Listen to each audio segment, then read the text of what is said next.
How to fix mobile data not working on Xiaomi. Someday you might want to turn your data or Wi-Fi on, but that is not working on your Xiaomi device. Then how do you solve it?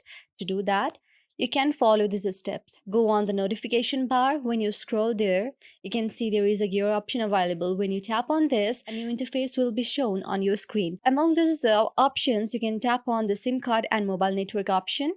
And when you tap on this, just tap on the SIM card that is not working. Since I do only have one option, because I have only one SIM card, then I just tap on this same.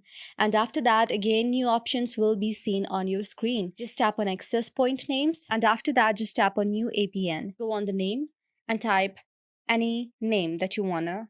For example, I choose network here and again choose network here. Now, what you can do is simply click on the more option and save it. After doing that, when you tap on network and open your data, then it will be visible on your screen. So yes, this is how you do it. I hope this video helped you. If you liked our video, then please do subscribe our channel.